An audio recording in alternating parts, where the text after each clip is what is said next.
Hi everyone, and welcome to this rapid revision video. And today we're going to look at the importance of the Royal Society. We'll look at its origins, its significance, and we'll also look at the work of LEEUWENHOEK. So what was the Royal Society?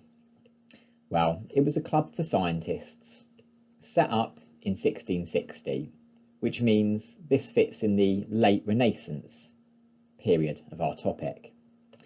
It met at Gresham College in London, and its motto was Nullius in verba. Now that's a Latin phrase which means take nobody's word for it. In other words, you shouldn't just accept what you're told, you should test it and challenge it and find out for yourself. And that's a clue to the Society's work.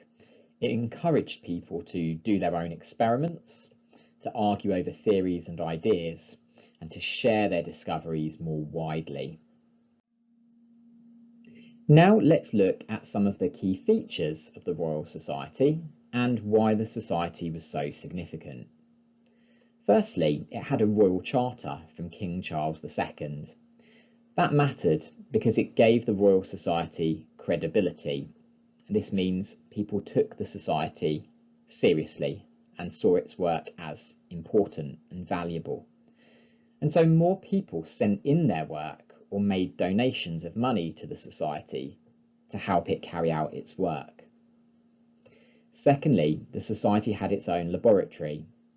It was full of equipment like microscopes. This gave scientists access to that equipment in order for them to carry out their own research. And remember, at that point, microscopes and other equipment were quite expensive. So this allowed scientists to access that equipment and use it. Thirdly, it had a reference library. This was very useful because it allowed the Society to store research and allowed other scientists to come and read and access that research and build on it and use it to make their own discoveries. Fourthly, it had a journal. This is a bit like a magazine which it printed several times a year. The journal was called Philosophical Transactions, and it really mattered because it allowed scientists to share their work with each other by printing their work in the journal. And it also printed translations of research by people in other European countries, which allowed people in England to read and access their research too. And we'll see an example of that in a moment. Lastly, it used the English language.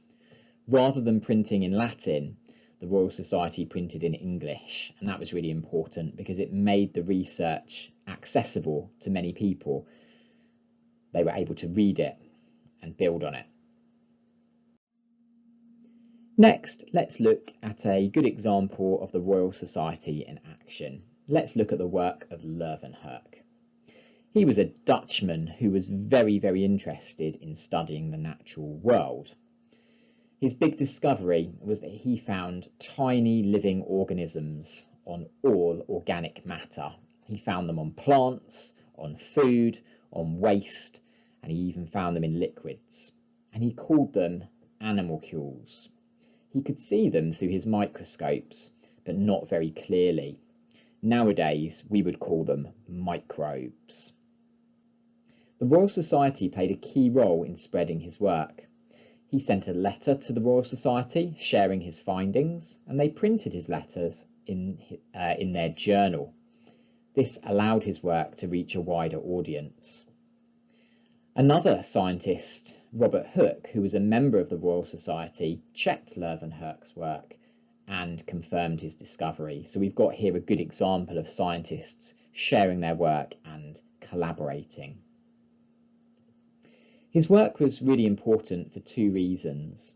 Firstly, his work led other scientists to start investigating where these animalcules came from. And that led them to a new idea, the idea of spontaneous generation, which is the idea that rotting matter turns into microbes. And that idea becomes important later on in our course. So thanks for watching this video. If you pause the video now, you can see here are 3 tasks you can do to take your revision a little bit further and consolidate what we've done in this tutorial.